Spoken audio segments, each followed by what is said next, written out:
Hello, everyone, and thank you for joining us today. I'm Karen Scott, President of the Foundation for Opioid Response Efforts, and we are really thrilled to host this important discussion this afternoon on Medicaid's role in supporting the response to the opioid and overdose crisis. You can go to the next slide, and the next one. We've convened a number of our grantees for what I know will be a rich set of presentations and discussion throughout this webinar.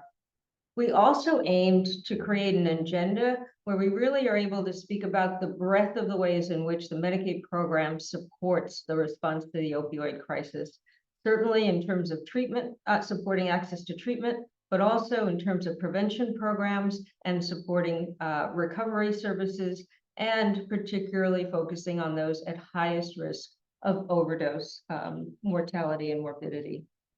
So for our agenda today, you will hear from Manat Health on ways that Medicaid can help support prevention, family-oriented prevention programs, and as well as from the RAND team on improving access to buprenorphine treatment and what's happened to people who lost Medicaid coverage after the COVID pandemic. You'll also hear about 1115 reentry waivers and the focus on that very high-risk population as they're coming out of incarceration. And NASHB will focus broadly on the state policy issues related to funding opioid and OUD-related work and the decisions ahead of states. Following the presentations, FOR's Program Director, Ken Schatzkes, will moderate a question and answer session. Next slide. Just quickly on our logistics, as always, our webinar is being recorded. It will be available on our website shortly after this session ends. The slides from this presentation will also be available on our website. Please use the Q&A button found at the bottom of your Zoom screen for entering questions you have. We are aiming to leave a good 20 minutes or so. This is an hour-and-a-half webinar. So we have built in time for good discussion and to involve as many of you and your questions as possible. So please submit your questions in the Q&A section of Zoom. You can also use that to upvote other questions there that you also are interested in hearing discussion about. And as always, there'll be a brief survey immediately following the webinar. Please do provide us with feedback. Thank you. Next slide. For those of you who are perhaps new to the FOR audience, just a quick introduction. The foundation was launched in 2018 as a private national grant-making foundation to focus on the opioid crisis. We set a vision of inspiring and accelerating action to end the opioid crisis, and we do that through convening and supporting partners focused on patient-centered, evidence-based solutions. With patients at the center of our work, we focus on promoting excellence in professional education, payer and provider strategies, policy initiatives, and public awareness. Next slide. Since our first grant awards in March 2020, we've awarded 113 grants, totaling just over $45 million committed to working with organizations really spread across the country in many different communities. For details on our grants, please do visit our website where we've got pages and specifics of each of our grantees. But broadly, our major programmatic areas of focus have included improving support to improve access to treatment, particularly for high-risk populations, our work on family and community-based prevention, an innovation program, building capacity of community-based organizations, as well as developing work in fellowships and training. Thank you. Next slide. So we do want to frame today's discussion with just a couple key data points. And the first is, as we've all been seeing, there has been a dramatic and impressive decline in overdoses and overdose deaths related to opioids, particularly related to fentanyl, over the past 12 months, over a 25% decline from a year ago. And no doubt, as we continue to study this, we will see that this is a confluence of many factors that are leading to this decline, including expanded access to treatment and recovery services. Now we are almost back to the level of overdose deaths that we had just before the start of the COVID pandemic. So clearly, we still have a ways to go, and then this is not a time to step back on important work towards reducing the overdose numbers. Next slide.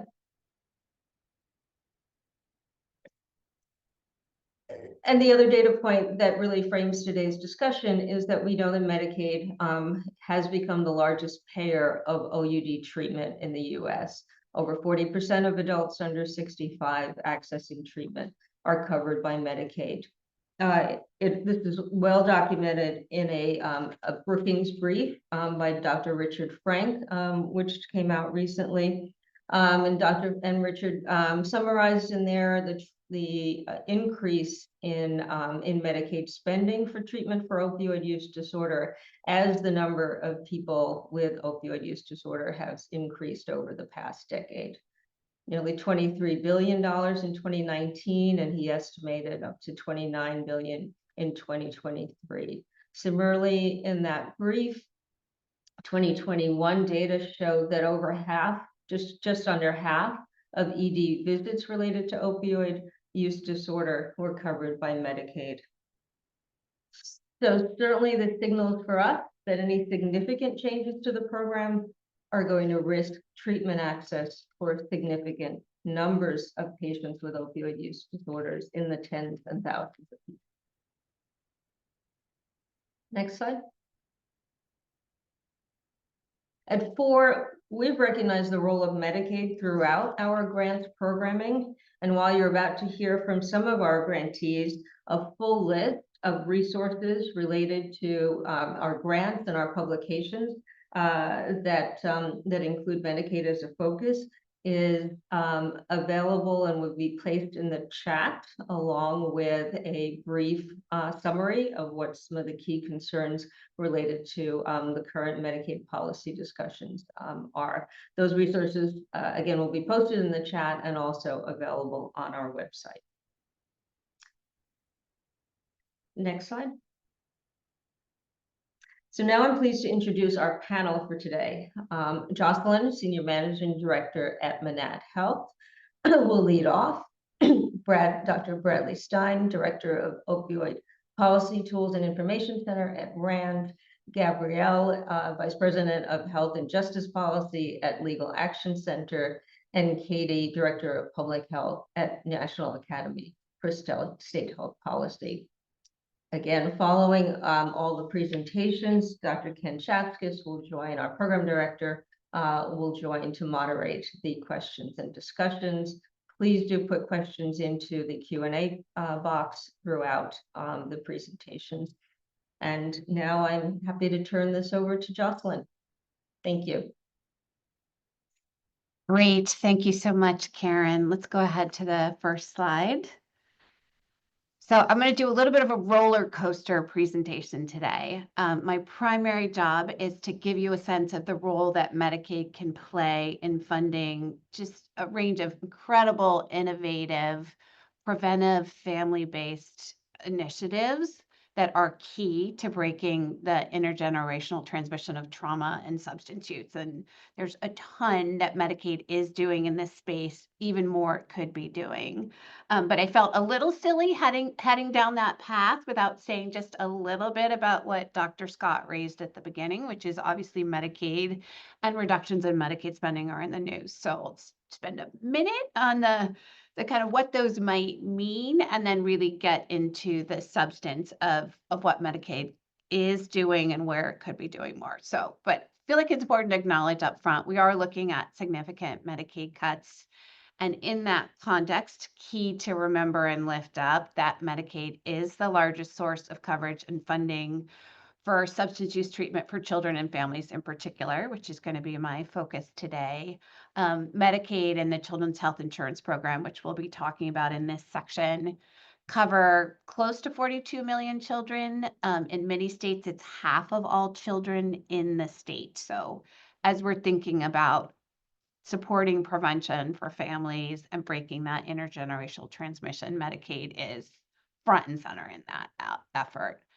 I do want to flag, and we're going to be talking about Medicaid coverage for children in particular, and how there's this nice, robust in the federal statute benefit standard that helps to make sure that kids and families get the full array of preventive and other substance use services they need.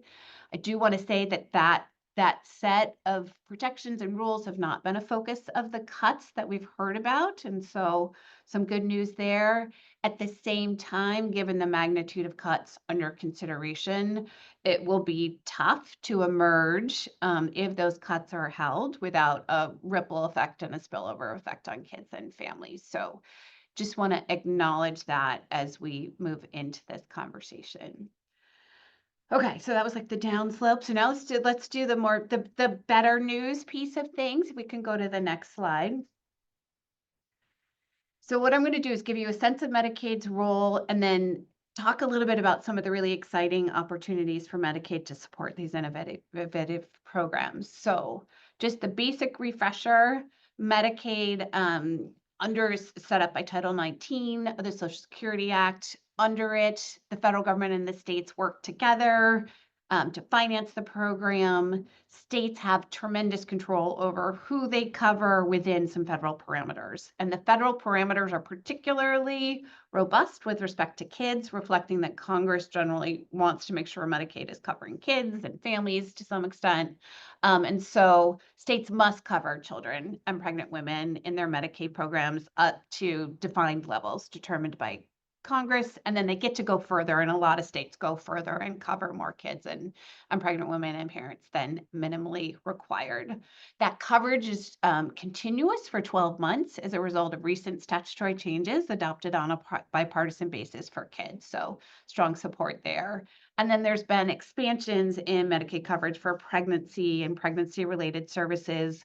Most recently, new flexibility for states to go ahead and say postpartum that they're going to continue Medicaid coverage beyond a minimum of 60 days and instead take it out to 12 months. So really important for pregnant women who have dealt with substance use disorders and may really need that support in the postpartum period. So great changes have been adopted recently there. Along with who's eligible to flag, we've seen, and again, I want to really lift up on a bipartisan basis, lots of interest in Medicaid, both out of Congress and CMS, opening up and making sure that the full array of benefits that kids and families need can be covered at state option. So robust preventive services, rehabilitative services, peer recovery supports, family peer supports. So lots of flexibility and enthusiasm and interest in those coverage pathways. Plus special Medicaid 1115 waiver opportunities, which kind of is kind of a technical path.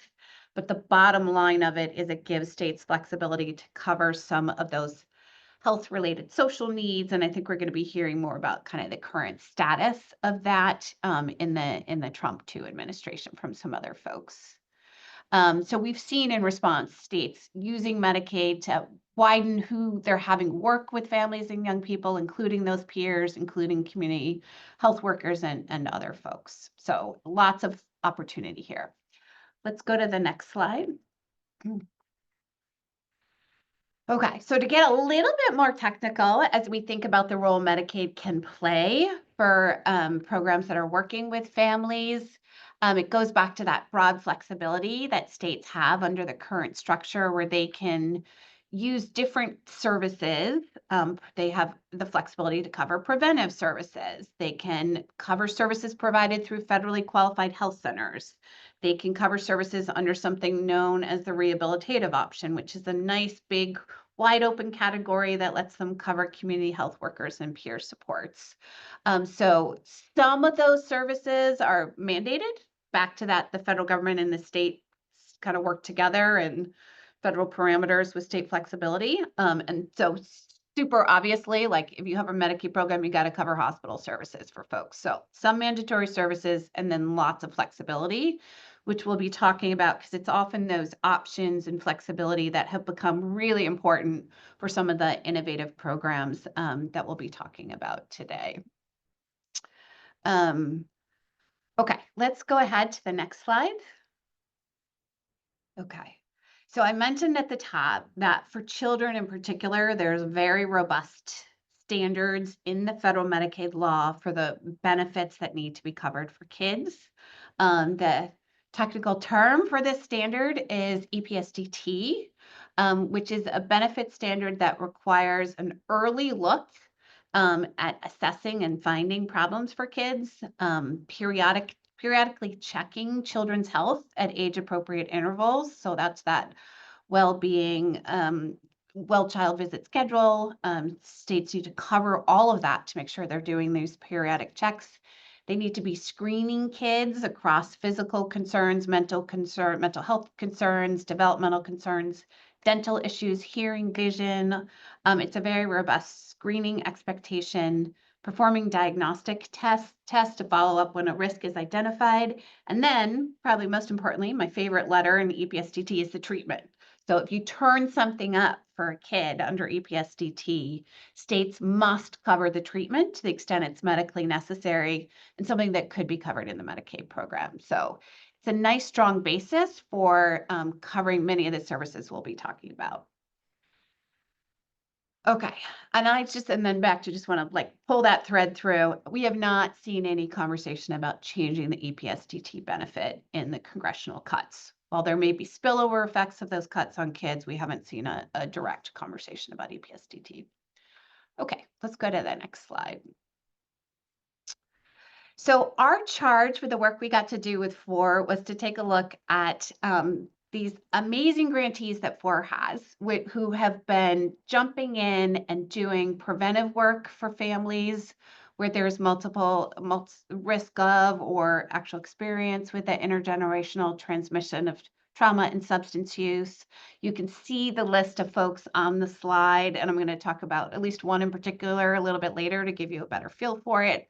But out there, training providers on how to work with families like this, setting up innovative programs that really deal with the full array of needs they have, not just that immediate medical need, connecting them to treatment, getting the screening done up front for kids so that if they are at a heightened risk of substance use down the line, getting them preventive services. So pretty incredible set of programs that are out there. And our job was to look at them and figure out how we could make sure that there is as much Medicaid funding to support initiatives like this as possible. Okay, let's go to the next slide and I'll tell you kind of what we found and how it went. So I think I already gave you a little bit of a sense of the programs, but just to lift it up a little bit more, we saw really interesting programs that are school-based in West Virginia, where it's really working with kids who are school age to identify those at risk. We saw lots of focus on home and community-based child and parent therapy and really thinking about these families as needing support across the kids and the parents, thinking them of as a unit instead of separate individual patients.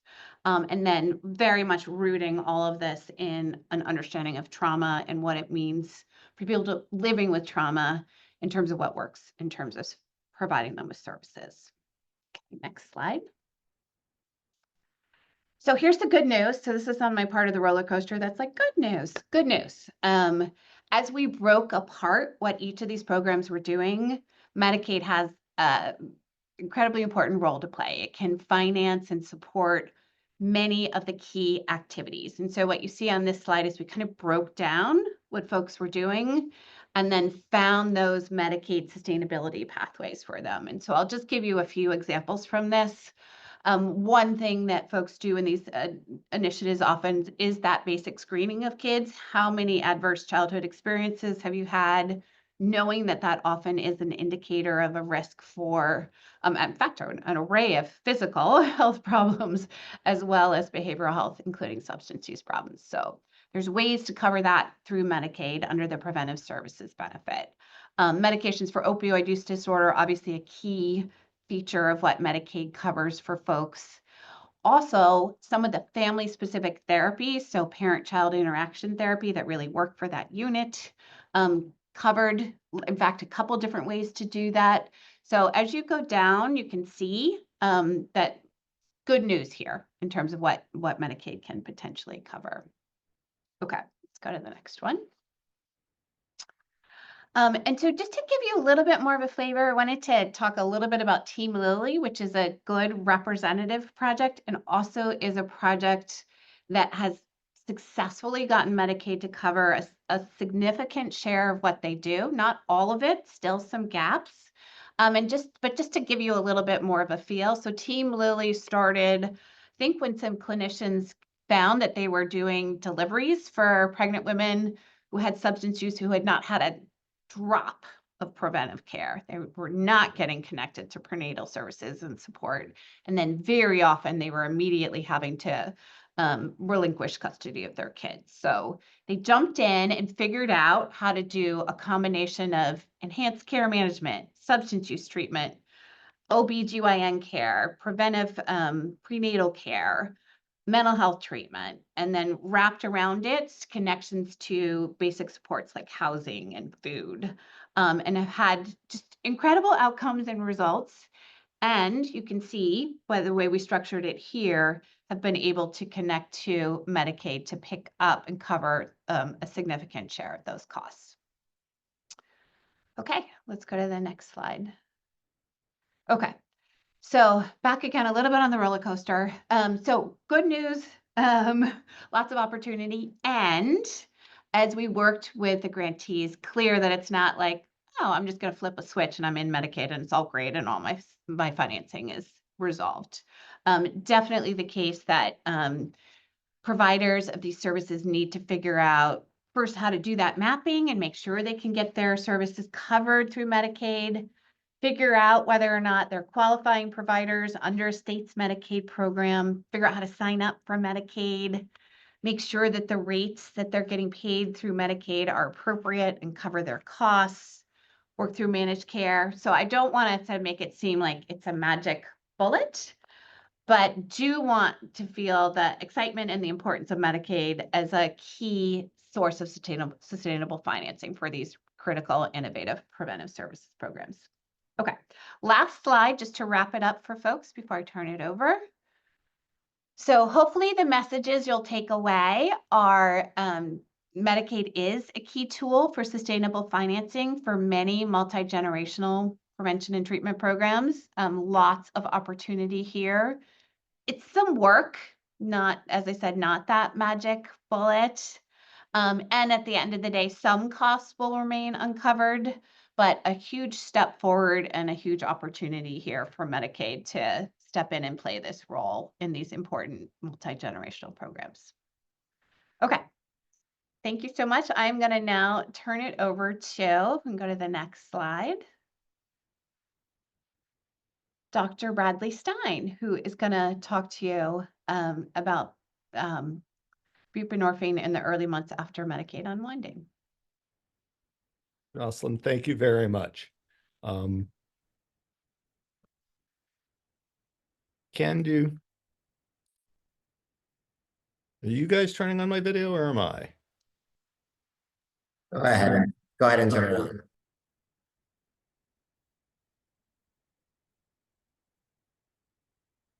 It's not letting me.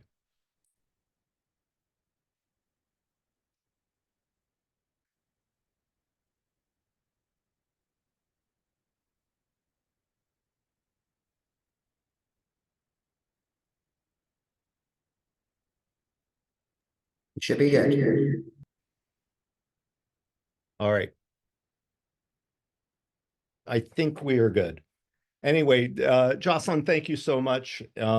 Really glad to be here. I'd like to thank both for the opportunity to share some of the work we're doing with you today and also for funding the work I'm going to talk about. As my slide showed, I direct the RAND USC Schaefer Opioid Policy Tools and Information Center, or OPTIC, which is an NIH-funded center which is really dedicated to sort of trying to foster innovative research around opioid policies, both doing the research itself and creating methods and tools and other sources of information to allow others to be able to be doing important work in this area. Next slide, please. So today I'm going to be talking a little bit about Medicaid unwinding and a project that we undertook to understand some of the impacts as Medicaid unwinding occurred in the aftermath of COVID.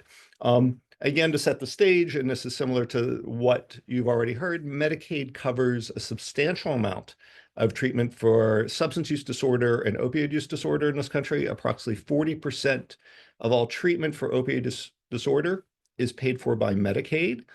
And in the past, when we've seen more people gain Medicaid coverage, we've seen increased coverage of opioid use disorder treatment, including buprenorphine. And as many of you who are familiar with this, buprenorphine is one of the medications that's sort of the gold standard treatment for opioid use disorder. And buprenorphine is associated with a range of improved outcomes and quality of life, as well as reduced mortality and fatal overdose rates. So during COVID, the federal government prevented states from disenrolling individuals from Medicaid.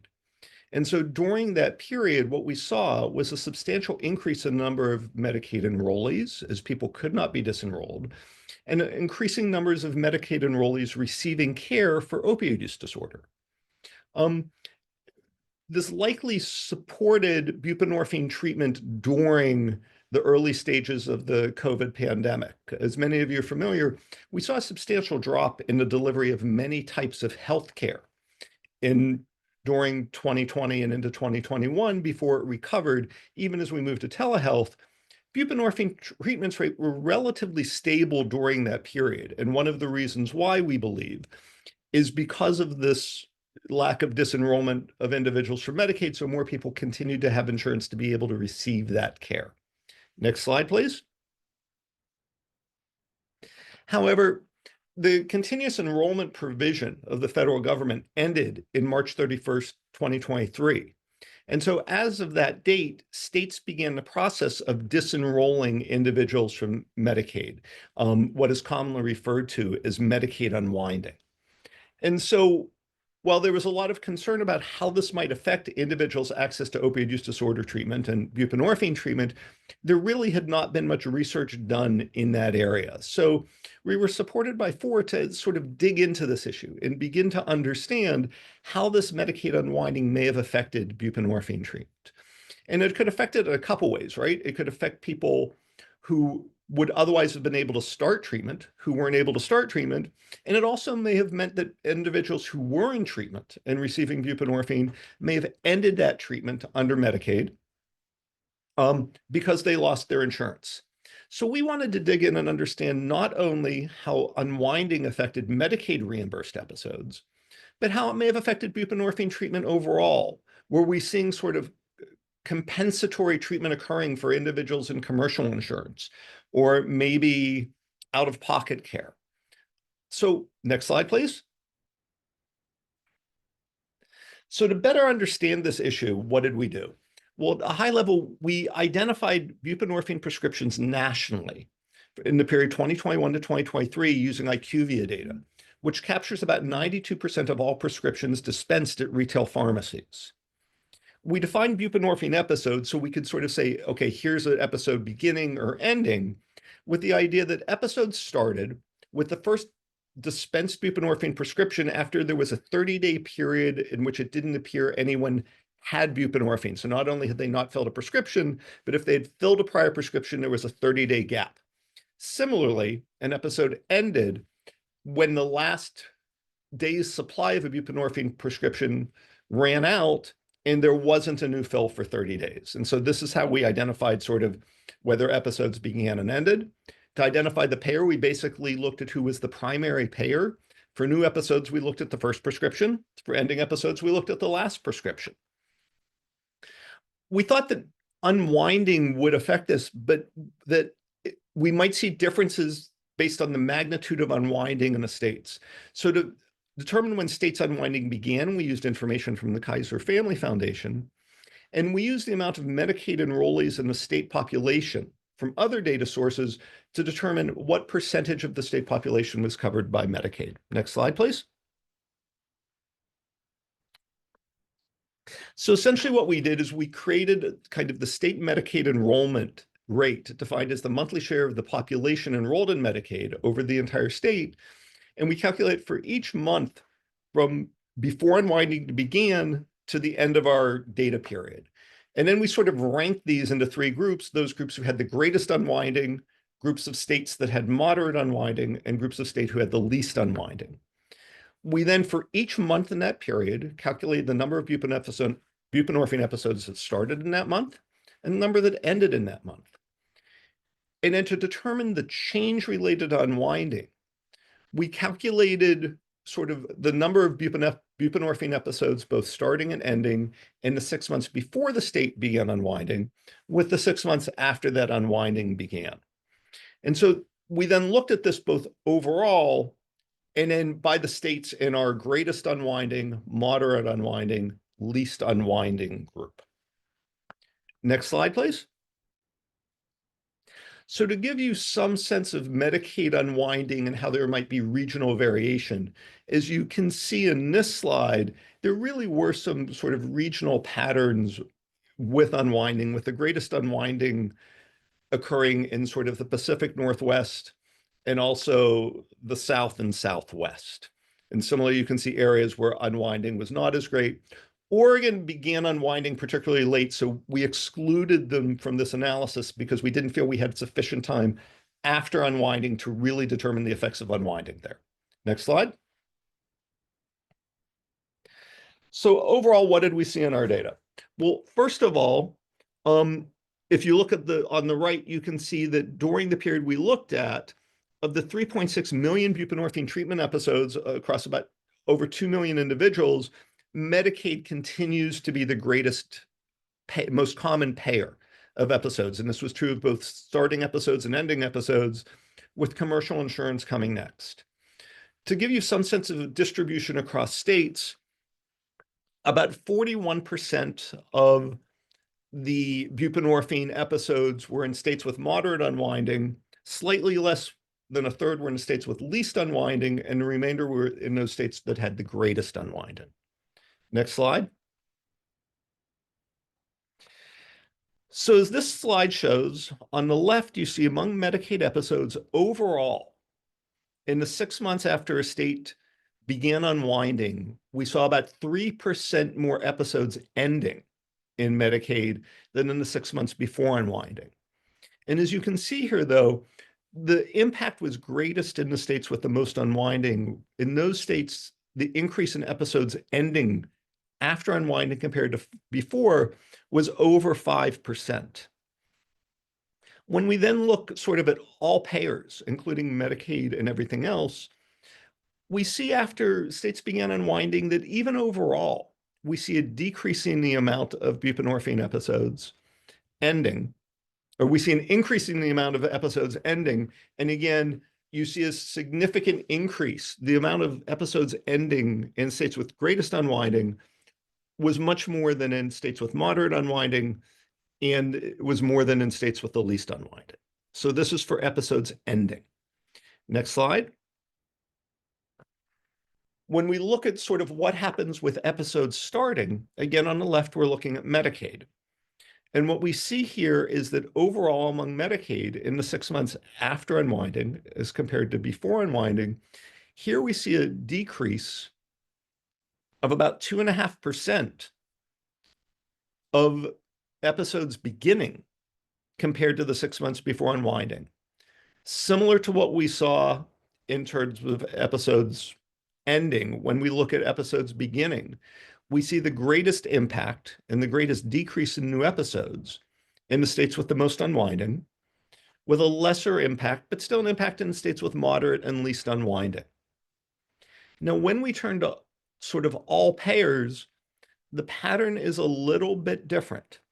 And here we see that new episodes actually increased modestly in the states with the greatest unwinding, and decrease some in the states with least unwinding, so that overall the impact was kind of flat. Next slide, please. So to sort of summarize the prior slides, when we look at sort of Medicaid overall, after unwinding, we see a 3% increase in episodes ending and a 2.6% decrease in episodes beginning. So essentially, you're getting fewer episodes. Not surprisingly, in the states with the greatest unwinding, when we look at Medicaid, we see an even larger increase in episodes ending and an even larger decrease in episodes starting. So again, even fewer episodes in the states with the greatest unwinding. When we look across all payers, we see that there too, after unwinding, even though you had some sort of compensatory pickup of care by other payers, you still see an increase of episodes ending, and you see a very small increase in episodes starting. So I think our takeaway here is that while there is likely some sort of compensatory movement of individuals who may not be receiving buprenorphine paid by Medicaid into other payers, it's still not compensating for the number of episodes that you see changing within Medicaid, so that overall the number of episodes are decreasing. Next slide. Like all research, there are things we need to take into consideration. One, we only observe buprenorphine prescriptions dispensed sort of in the 6 months after Medicaid unwinding began. We don't know what happens after December 2023, and maybe sort of some of the compensatory pickup of other cases of the compensatory pickup of buprenorphine treatment may be picked up more after that period. It's important to note that the start of unwinding disenrollment did vary across the states. We had 39 of the 49 states that implemented unwinding by June 2023, so we could see the full 6 months after. And I think the other thing is we're observing what's coming out of retail pharmacies with respect to buprenorphine. We're not capturing data sort of buprenorphine dispensed in hospitals or residential treatment settings, or buprenorphine that's actually being dispensed in emergency departments. Next slide.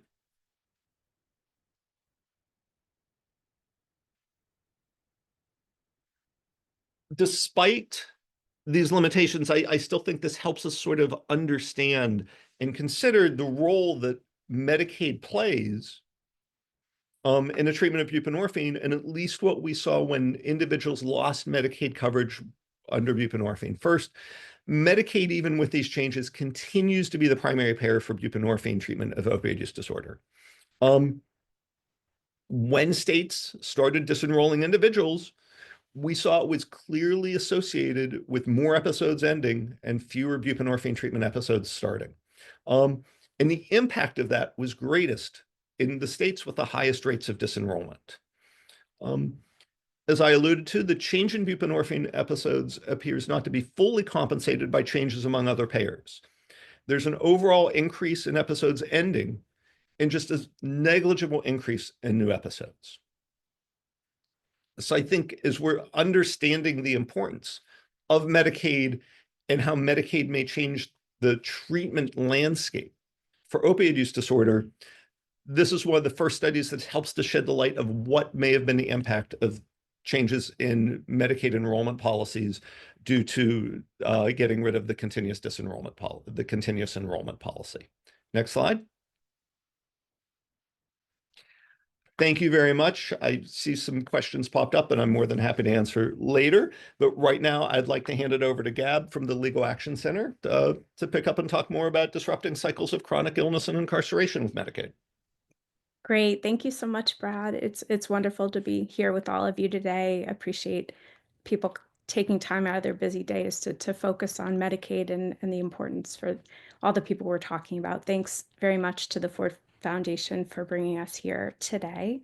My name is Gabrielle de la Gueriniere. I'm with the Legal Action Center. We are a 51-year-old nonprofit law and policy organization. We fight discrimination and work to expand opportunities for people who have or do use drugs, including those with substance use disorders, people with HIV and AIDS, also people with arrest and conviction records. So again, very happy to talk with you here today.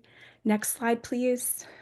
So what I'll talk about, as we've all been looking at different components of Medicaid and its importance for people who are implicated in the overdose crisis, I'm going to talk about people in the criminal legal system who have substance use disorders and need different types of services, medications, care, and supports, and with a particular focus on people coming out of incarceration, people who are preparing to leave jails and prisons.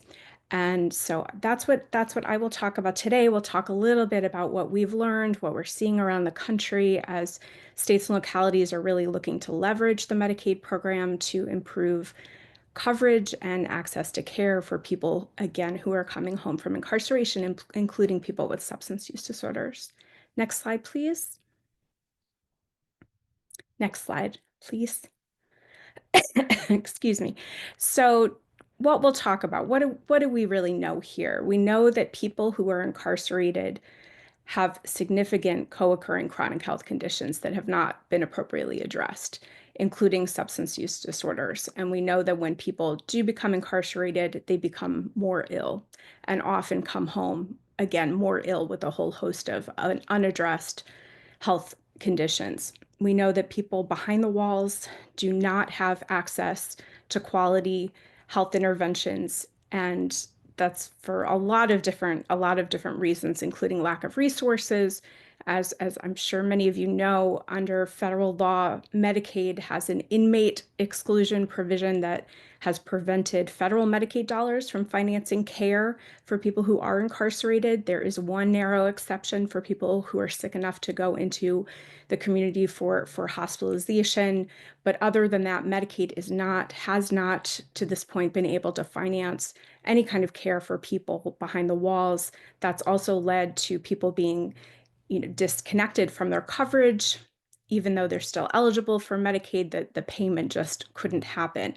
And we know that we've seen community-based providers who bill Medicaid in the community and are extremely qualified and able to provide culturally effective services being unable, again, because of this piece of federal law to come and provide services. We also know that racism in all of our systems means that Black and Brown people are overrepresented at every part of the criminal legal system and, again, have unaddressed health needs that were not often properly addressed in the community.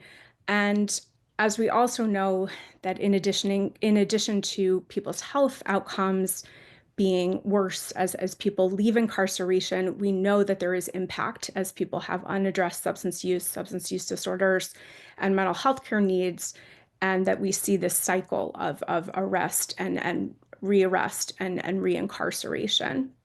Next slide, please. We also know that reentry is a time that people are very vulnerable at reentry. We know that as people are coming home, when we do see disruptions in health coverage or loss of health coverage or lack of health coverage, and then accordingly lack of access to really needed healthcare, including substance use disorder care, it's very dangerous for people. This is why we see extraordinarily high rates of overdose death as people leave incarceration and come home. We also know that the trauma of incarceration, that we see this through people dying by suicide, not just as they're coming home, but even later in their life, that there are tremendous unmet mental health care needs. And we also know that sexually transmitted infections like HIV/AIDS and hepatitis C, there are higher rates as people are coming home, and that has a huge impact on their families and on the community. But the good, we do know that research has shown that having coverage, having Medicaid at reentry, does help people to access healthcare, and it not only improves, again, health outcomes, but it really can impact recidivism and help people to be successful as they're coming home.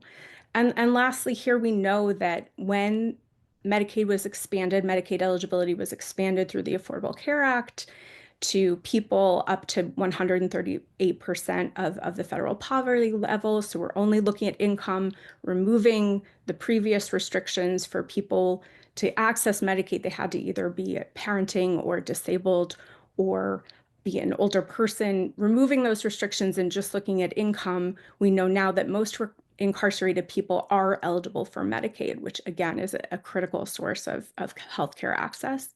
Next slide, please. Next slide, please. So I'll talk a little bit about what we're seeing around the country, and there's some themes here. And this is a part of our work to really understand what states and communities and localities are really examining. And this is policymakers, also leaders in the law enforcement and corrections space, leaders in the health space. There is broad, strong agreement that ensuring that people have access to coverage and access to care coming home, again, is a good thing for overdose rates. It's a good thing for other kinds of health conditions, and a good thing for, again, preventing rearrest and reincarceration. It's in all of our interests that that happens. So we really have seen a lot of work around the country that has driven the federal activity. I would say it was really in response to what people around the country have been doing and trying to push for. So I do want to highlight some federal policy developments and again, really emphasize that there is bipartisan support and interest here. The SUPPORT Act, which became law during the first Trump administration, included provisions that really kicked off the Section 1115 Medicaid reentry waiver opportunity, which I'll talk more about. We have seen in the Biden administration passage of a law that included youth reentry provisions. Jocelyn was talking a lot about different screenings, EPSDT, and ensuring that young people have access to screenings and also services when issues are identified and health conditions are identified. So there is language in the Consolidated Appropriations Act of 2023 that turns on Medicaid and CHIP funding coverage and funding 30 days before young people are coming home from incarceration. It requires a care plan. It requires connection to community-based providers. So that was another piece. And then, most recently in the Consolidated Appropriations Act of 2024, there's a requirement that all states suspend, not terminate Medicaid, which again would make it more easy for people to have active coverage when they leave and be able to access all of the different care, including substance use disorder care that they very much need. And again, there is very strong bipartisan support for all of these different things. This wouldn't have happened. Next slide, please. As I take a sip of water, I apologize. So the Medicaid reentry opportunity, I just wanted to briefly lift up some of the detail here. So this is an initiative where states have been encouraged to develop demonstration programs that are aimed at strengthening care transitions for people who are preparing to leave incarceration, preventing overdose and expanding access to medications for opioid use disorder, MOUD, and other types of substance use disorder care. This was a huge impetus for this whole initiative, really, again, looking at those extremely high rates of overdoses people are preparing to come home or coming home from incarceration. There are few required services. MOUD is one of them.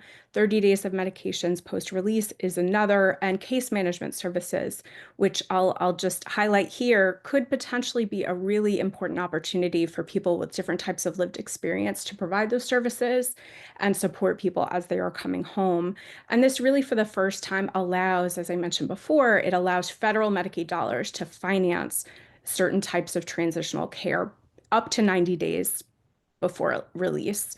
And as folks know, for people who are eligible for Medicaid through the Medicaid expansion, it's 90% federal dollars. So this has been a significant interest for states too, who understand that having the federal investment could be extremely helpful to, again, help people to access care, become more healthy, and again, be less likely to recidivate. Next slide, please.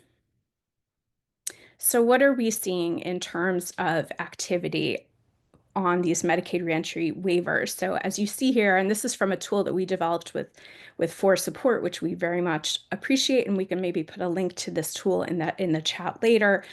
But you'll see that there are 19 states that have federal approval. There are a number of other states that have developed or are developing Medicaid reentry waivers. And you see here diversity in a number of ways. So there is pretty significant geographic diversity. There also is political diversity. We have seen a number of states with Republican governors who have sought Medicaid reentry and developed Medicaid reentry waivers. A lot of different types of states are moving forward. I will highlight that only Medicaid expansion states to this point have developed a reentry waiver and have received approval for a reentry waiver. So that is a difference. And we see, again, broad representation of different kinds of states with large rural communities, urban centers, really an interesting mix of lots of different states who, again, are really interested in trying to leverage Medicaid to improve access to services. Next slide, please. And I think we're going to skip this one because I think I just said this, so we'll go to the next. So lastly, what do we know and what might be next? So again, there is strong varied interest in Medicaid reentry specifically around the country, but we also know that even in states that haven't expanded Medicaid, there has been a lot of work to really try to improve, again, access to coverage, ways to make sure that people have coverage when they come home, ways to ensure that people can access care in their communities, including substance use disorder care, including medications for opioid use disorder, that can really, again, help them to be healthier and to be successful in their community. For Medicaid reentry, implementation is very complex. This is cross-systems change, and we really are at the very beginning in many ways. And I'll just highlight here, we know there is significant uncertainty at the federal level. There's no question about that. But we do know, again, based on the strong support that's extremely varied for these waivers, we do anticipate that work to implement them, which we know is happening as we speak right now, will continue. There are many questions, but we do have indications at this point, and again, acknowledging that things can change, but we do know that work is moving forward and that there is recognition, again, that there is strong support that is bipartisan, that includes law enforcement, that includes corrections and health. And I'll just mention here as someone who does this work, as a person who cares about the people we're doing this work for, that just acknowledging that any kind of Medicaid cuts that we're hearing about at the federal level, or changes to the structure of the program, or anything that would restrict eligibility through really triggering the end of the Medicaid expansion in states or through work requirements, it would harm people with substance use disorders and including people who are leaving incarceration. And as Dr. Scott mentioned, we have seen some important changes in the overdose rate. We've seen in nationally a reduction in the overdose rate, which is a very good thing. We know in certain states we're seeing different things, and we know with Black and Indigenous people, we are continuing to see extremely high rates. I worry very much that changes to the program or cuts would really put people at greater risk. And I think it's important to, again, really emphasize the strong consensus around the need to strengthen reentry and health outcomes, and that Medicaid is really central to that work. And it's really important to continue to underscore that in all of our discussions. So again, we can go to the next slide, which I think is on to our friend Katie Green, who directs public health at NASHP, the National Academy of State Health Policy, and we'll talk with you next. Thanks. Awesome. Thanks so much, Gabrielle. This is a tough act to follow. Some really great folks on the panel, and I think you'll hear a lot of similar themes from me. But it's a pleasure to be here. My name is Katie Green. I'm the Director of Public Health at the National Academy for State Health Policy.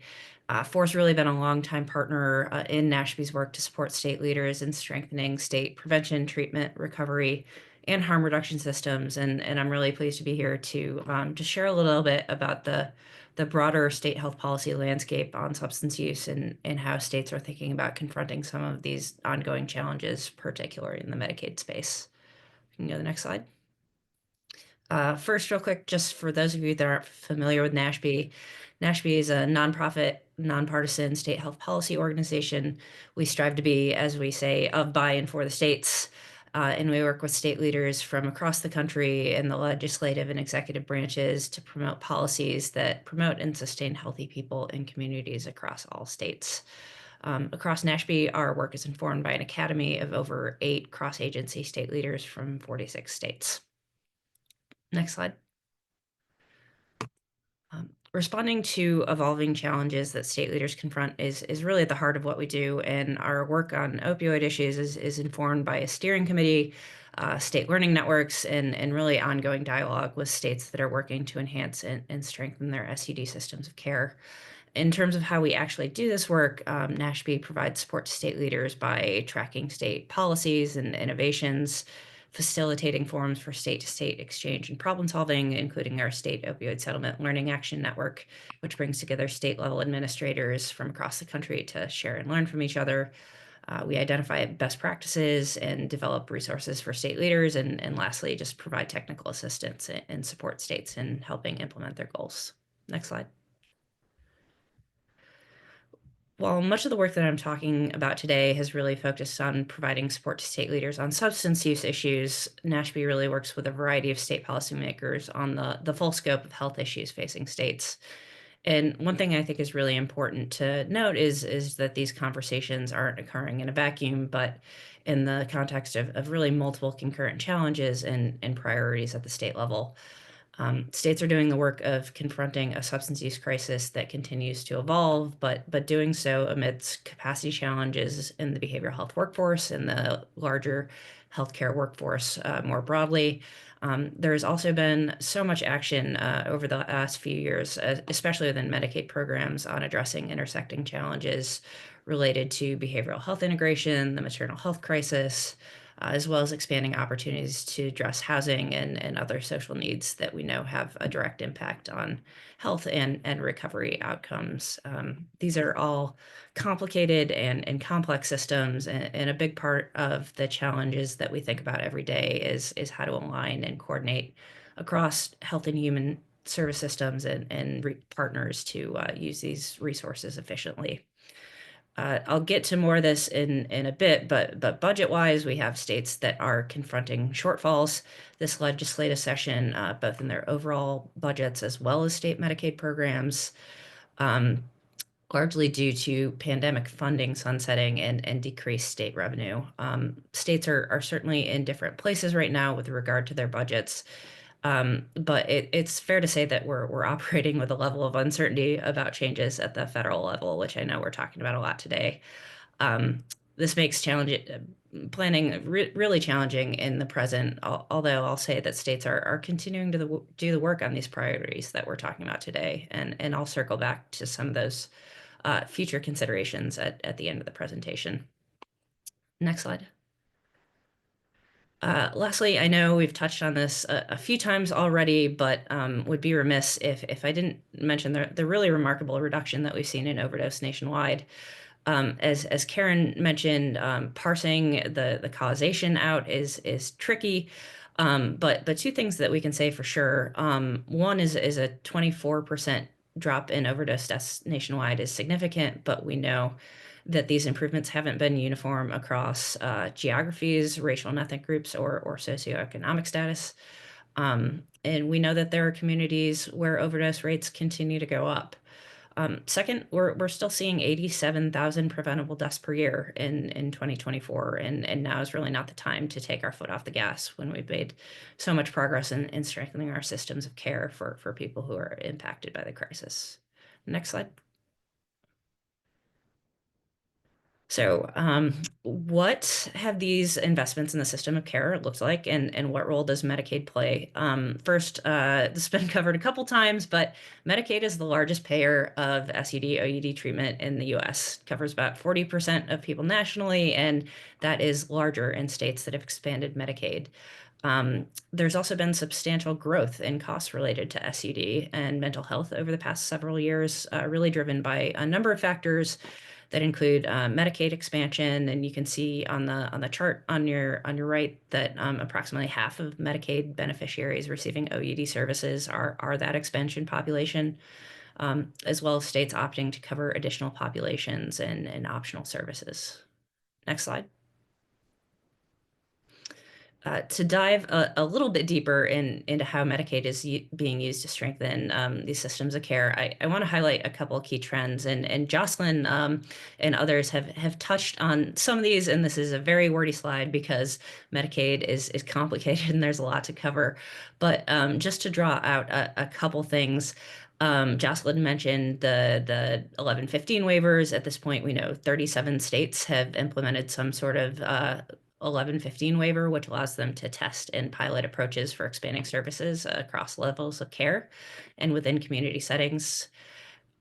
These waivers and other Medicaid flexibilities have driven many of the more innovative approaches to SUD that we've seen, incentivizing really whole person models of care that support coordination of some of the many complex physical, behavioral, and social needs of people with SUD. And health homes in Maryland, centers of excellence in Pennsylvania, Virginia addiction recovery and treatment program, just to name a few. But Jocelyn had mentioned the different authorities that states have used to add services across the continuum of care, including OTP services, contingency management, withdrawal services, residential, inpatient, and as well as housing, employment, and recovery supports to address social needs that might impact recovery outcomes. And then lastly, there have just been some real efforts to strengthen the network of behavioral health providers and improve access to services. Last year, over 2/3 of states increased rates for at least one type of Medicaid provider, and we continue to see states add coverage for peer recovery support services and strengthening the community-based workforce. Next slide. Well, I don't think I have a ton of time to go into depth here. I also just wanted to note that Medicaid plays a really important role in the funding of certified community behavioral health clinics, which are safety net providers at the community level that provide a comprehensive set of mental health and SUD services. At this point, we have over 500 CCBHCs operating across 26 states, DC, and Puerto Rico. And CCBHCs have been a priority for many states in building a community level infrastructure for behavioral health and play a really large role in concurrent efforts to build State 988 and other supports across the crisis continuum. Next slide. The last thing I want to mention is that NASHB continues to track how states are spending opioid settlement dollars, and we work closely with state leaders on how to strategically leverage those funds as part of an overall strategy to improve health outcomes for people impacted by the opioid crisis. The legacy of the tobacco settlement, in which funding largely went to fill state budget holes and not to the purposes that it was intended, looms really large in these conversations. And what you see as a result is a larger role for cities and counties in deciding where that funding will go, as well as a legal and really public expectation that this funding will go towards the purpose of opioid remediation and abatement. Moving forward, states will really need to continue to think strategically about how to ensure that these funds can supplement and not supplant existing investments, and how they can be most effectively used, along with other funds to invest in community level interventions, address gaps in care, and catalyze new ideas. Next slide. Just in closing, I know a lot of the discussion today has really circled around that uncertainty around potential changes to federal Medicaid policy and funding. As we've discussed today, Medicaid dollars are really the largest chunk of funding that states receive from the federal government, secondary only to education spending. Over the past few years, we've had an expansion of federal and state revenue, and as a result have really seen an expansion in the populations and services that Medicaid has covered. Regardless of what happens at the federal level, we're really in a little bit of a different moment now. States, unlike the federal government, have to balance their budgets, and in some states, with budget shortfalls coming this year or next, state leaders are having to think about prioritizing their investments in the Medicaid program. We don't yet know how Congress may move forward on legislation that could require significant reductions in federal Medicaid funding, but if those reductions are significant, states really won't be able to absorb the cost shift in their own budgets. And in the past, we've seen states implement strategies that have included restricting eligibility, eliminating optional services, reducing provider payments, or changing the ways that the Medicaid program is financed. So it also just remains to be seen the extent to which waivers, such as the HRSN waivers, might play a role moving forward. So with that, unfortunately, I do not have a crystal ball. I wish I could, say what was coming with more clarity. But I do know that, again, states are continuing to do this work every day. And just with respect to Medicaid and SUD, I think some of the key things that states will really need to be thinking about moving forward are, one, continuing to just think about how to better coordinate and strategically align funding streams and programs, including settlement funds, to improve integrations of services and strengthen the continuum of care. This includes how to partner more effectively with commercial insurers and health system partners to improve access to quality services, how to ensure that opioid funds aren't supplanting existing funding or being used to address unrelated needs. And lastly, just, how to, in a tight budget environment, how to measure and demonstrate the effectiveness and impact of some of these interventions that we know works. So I think we can go to the next slide. I think that's it for me. We do have a variety of great resources on our website, including our tracker of opioid settlement decisions. So I know I've just been able to kind of scratch the surface of some of these topics, and I'm looking forward to the conversation, so I can pass it back over to Ken. Fantastic. Thanks so much, everyone. Let's get everyone back onto the screen and let me get everybody here onto the thing, which is showing all the video participants, unfortunately. Don't know why. Anyway, all right. So thanks again for everyone for just really insightful comments today. I know we're missing Brad still. Just want to make sure that we get him on. Perfect. There he is. All right. So we have a number of questions from our audience here. So, I think the first one is a pretty wide open one.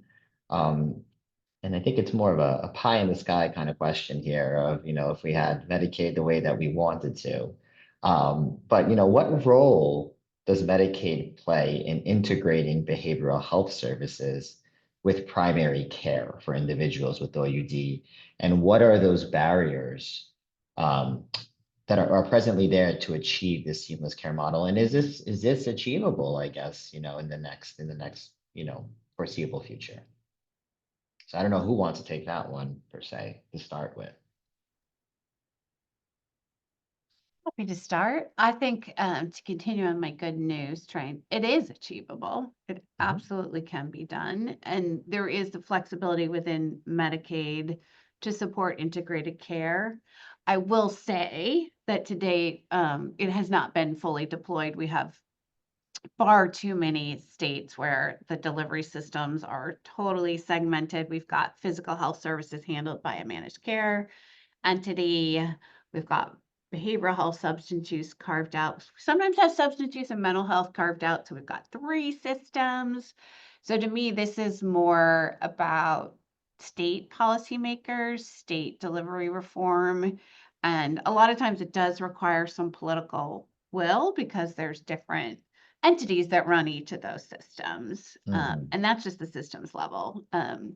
So I would be an optimist on what's possible and then a realist on it's going to take a lot of work to get there. But I do think we could. Anybody else want to chime in? Yeah, I mean, Jocelyn had a lot of great points. I'll start with the barriers and then, maybe get to some of the solutions. There are lots of barriers to integration. And, some of them are large and unwieldy, to point to our extremely fragmented healthcare system and the difficulty of data exchange. And and not to mention stigma and provider willingness to treat people impacted by substance use. That's the bad news. I think the good news was what Jocelyn pointed to, in terms of states having a lot of flexibility within the Medicaid program to fund and support programs that really support that integration of those different needs. And also the sort of concurrent work being done within certified community behavioral health centers, within FQHCs, to support better care coordination. That's also supported by some of those, added services, peer recovery supports, care coordination. The more we can do to get people talking together, the better, which can be a challenge in and of itself.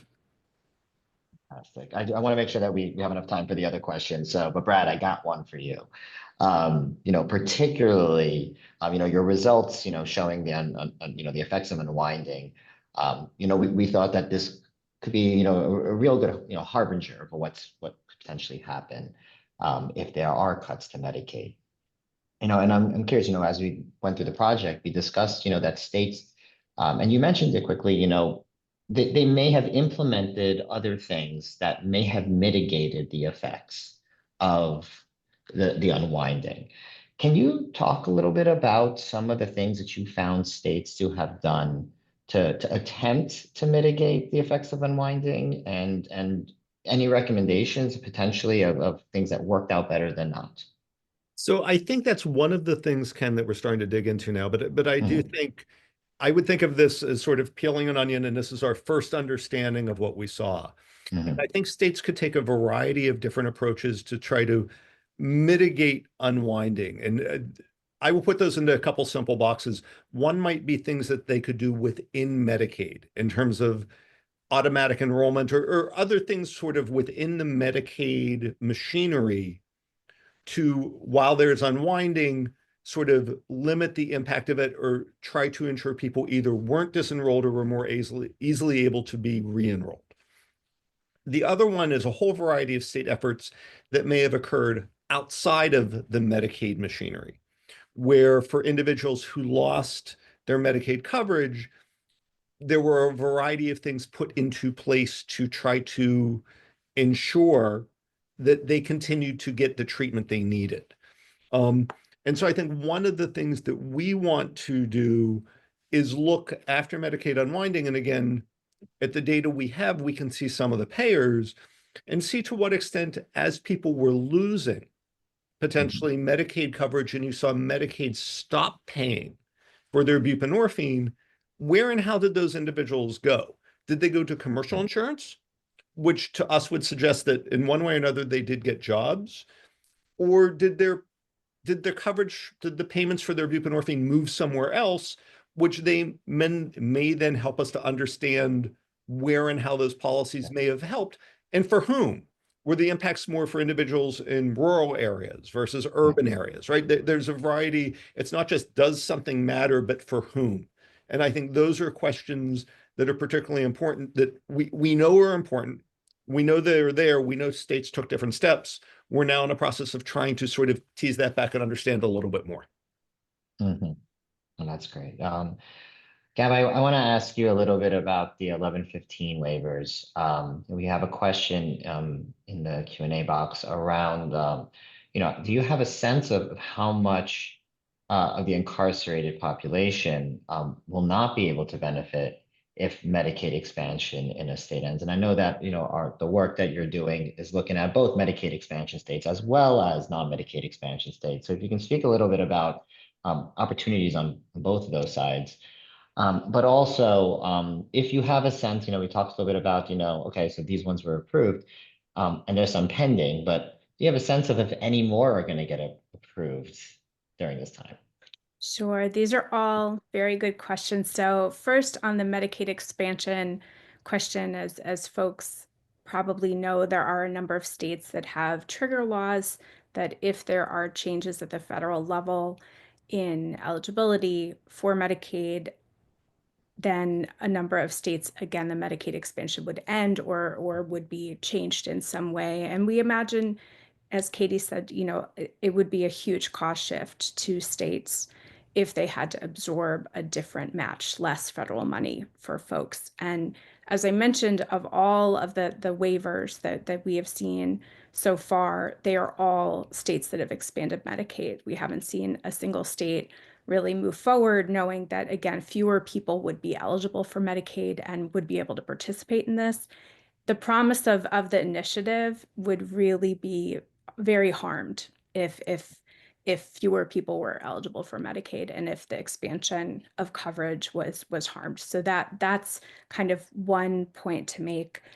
I think another question, Ken, that you just threw out about different kind of impact of you asked about, I'm sorry, the question just flew out of my head as you said, the pending the waivers that are pending but haven't yet been approved. I think we have a lot to really understand as political leadership comes into CMS. And I know that before we have seen different priorities that have been emphasized with states that have pending waivers where work requirements were encouraged during the first Trump administration, and that to get approval of certain waivers, a state would have to include work requirement provisions. So I would anticipate seeing some of that again here, which again, we know for people with records, people with histories of incarceration, people with histories of substance use and substance use disorder, there are a lot of barriers to employment, and work requirements would really, again, impact people's ability to have coverage. So that's that piece. The good part, to go to the Jocelyn, the good things, work is happening around the country. Medicaid provides a critical funding source, but even in states that don't have Medicaid to support people coming out of incarceration, they are continuing to change policies to make coverage for those who are eligible active. They are looking at ways to blend and braid different sources of money. But the money piece is it is a challenge to go back, unfortunately, to the negative. We know that there's been a lot of discussion about the opioid settlement funds. And as Katie mentioned, different states are looking at ways to leverage those dollars to support people who are coming home from incarceration, improve access to MOUD, and a host of other things that are really important. But we know that those dollars are going to be they're going to be very competitive, knowing that, again, if we see the level of cuts, not just to Medicaid, but potentially to SNAP and all kinds of other discretionary federal money, this is going to be it will be a challenge. But there are things that have been developed that it is really important to understand and learn from. Absolutely. And you mentioned opioid settlement funds, and Katie, I'm curious if you're hearing anything about or anything in the news, particularly around the concern around opioid settlement funds potentially being co-opted here to take over the shortfalls potentially here. Yeah, well, I mean, I think it is somewhat early. I talked a little bit about the budget situation that different states are facing, and some have faced shortfalls this year and some haven't.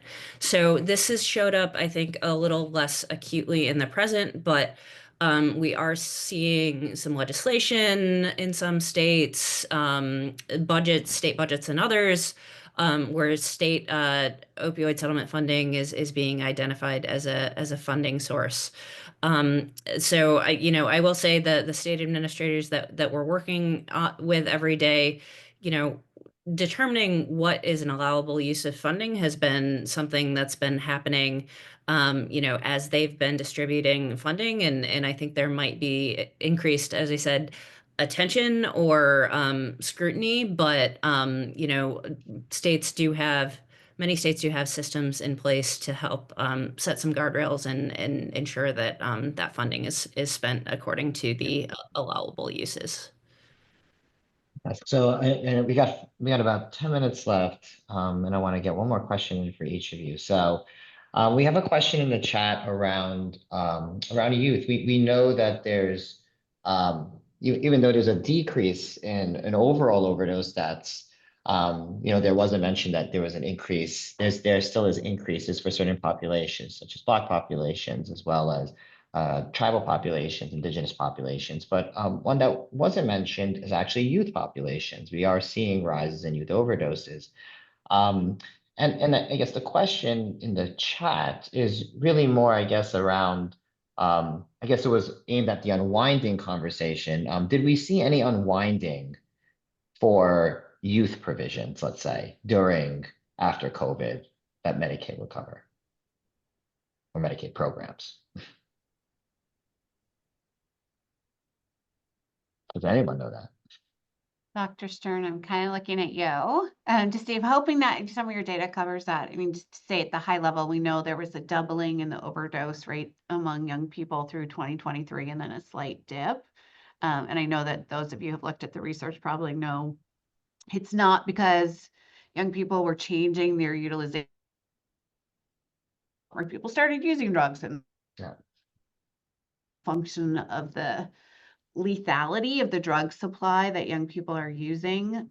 So just to say, we've seen a slight diminution, but I think the sense out there, and I'm really glad the questioner asked it, is our young people are in serious trouble. And we haven't even seen as much of the gain as we've experienced among adults. So I think it remains a pretty terrifying situation when it comes to young people in America and those overdose statistics. So, Yeah. Dr. Stein, I don't know if you looked at that piece. So we've looked at it not necessarily in this project. So I think one of the questions, if I saw in the chat, was, do we know if unwinding itself disproportionately impacted groups of different ages? Yeah. And that we do not. I guess the way I'd answer that is Medicaid skews young overall for lots of reasons. And so I think you would see the impact of unwinding in that way. Does that mean that unwinding disproportionately impacted youth? That's not my sense. So I'm not sure that as I'm thinking about the changes in what we're seeing in overdose rates, tying it directly to what may or may not be going on with unwinding or access to medication treatment. My sense in the conversations I've been party to is a lot of this are people thinking about the changing nature of supply, the changing nature of demand, and the other thing that's pretty clear is among teens and younger adult, it's pretty clear that there's been an increase in sort of mental health distress. And that probably has not been adequately addressed by a corresponding increase in treatment for mental health disorders. So I think in some ways it's sort of a larger reflection of the supply, the illicit supply, the drugs being used by young people as opposed to older people. Clearly there is a difference there in the nature of illicit drugs being used that has been there, and the drug supply continues to evolve. And I suspect if I had to speculate, that's probably where I'd speculate. Yeah, that's a great point. So we know that youth drug use and initiation overall are down, actually, compared to previous generations. It's the toxicity of the drug supply that's really driving, I think, youth mortality at this point. So we only have 5 minutes left, so I do want to end and give everyone an opportunity on this one question, which is, what can, and maybe Gab can start off with this, is, what can, from your perspectives, looking at prevention, treatment, recovery, what can we be doing, and what can different organizations be doing to advocate for Medicaid, for the provisions that it provides, for the importance of Medicaid to address the overdose crisis? So Gab, if you want to start, and we can go around. Sure. So I think sharing stories about the work that you do, the people you serve, for people who are in recovery, people who have received services, people who have benefited from having coverage and access to the full range, as Ken said, to medications, to services, to supports, including recovery supports, peer-based services. It's critically important to really give face and voice to what we're talking about, and really be able to emphasize that you're paying attention, that you're watching and you're listening and you're learning, and you are sharing with the people you care about in your community what good Medicaid has brought to you and your family and your community, and the concerns that you would have if that coverage went away. I think making it very local, making it very personal. We all have a voice, and our policymakers should really be listening. Great. Katie, you want to go next? Yeah, I'll just chime in and of course, caveating that we're a nonpartisan organization and don't lobby. I think Gab brought up a really good point, which is that um, tracking and understanding the outcomes of some of these substance use interventions is notoriously difficult. There are so many different things going on and factors that it's hard to tell the story sometimes. And that's where I think those stories are so important. Having a personal voice, not only in terms of, making sure that people know the impact of these services on real people, but also just addressing the stigma that affects so much of our work. Okay. Jocelyn? And I'm happy to jump in, and I would say plus Yeah. one to what each of those folks just said. Really agree with those points. I think the other point I would lift up is that in conversations about Medicaid cuts, there's sometimes this temptation to go to, well, we'll just wall off this part of Medicaid. We'll make sure kids are okay. We're only doing work requirements on, I'm going to put in quotes, able-bodied adults. And I think from a substance use disorder perspective and responding to the opioid epidemic, it's really important to know that we need to think about Medicaid as in its entirety.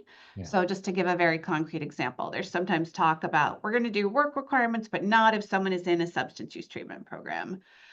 The reality on the ground is that nice sounding exemption is pretty hard to operationalize. Yeah. We have seen in states that have had work requirements, vast swaths of people losing coverage. And so I would just be careful about imagining we can protect the piece of Medicaid that supports the substance use treatment, prevention, rehab, and that we probably need to take that broader lens on thinking about the program as a whole. Thanks, Brad. You can finish us off. So I'm going to agree. I think the stories really matter, but I want to pick up on something Jocelyn said and sort of take a step back from that, which is oftentimes as we have these conversations, we focus on individuals or we focus just on health services. But all of individuals don't live in silos. The individuals being touched by Medicaid or being touched by the child welfare system, their kids are involved in the education system, they're participating in the workforce. And I think we're doing ourselves and our communities a disservice if our conversation focuses just on these small things without recognizing the larger ecosystem. That, if parents lose Medicaid coverage, there's data that their kids will also lose Medicaid coverage. That affects education. If pregnant people lose Medicaid coverage, you may have more kids being born physically dependent on opioids. That has lifetime consequences. It affects people from being able to participate in the workforce. So while we're talking about Medicaid, I think we need to consider it within this larger ecosystem. And as we talk to individuals, make sure that our policymakers understand that we understand that none of these things can be sort of separated out completely. Different people want to achieve the goals differently and more efficiently using money and making sure people get treatment. But if you're taking money from one pocket and it's harming a different pocket, those things matter. It's not as if we're going to save money here, and if we're spending a lot more money here, we still don't have savings. So I think we need to consider these things from a larger, more holistic perspective. Absolutely. And I think that's the perfect way to end this off. Hope you all enjoyed today's webinar. Obviously, Medicaid is an important issue for us. We've done a lot of work. Obviously, you can see some of our grantees that are focused on this. The resources that were posted in the webinar chat are going to be on our website, posted after this. So feel free to download it, as well as the slides, as well as a recording. Thank you again for joining us today, and please reach out anytime. Thanks, everyone. Have a good one.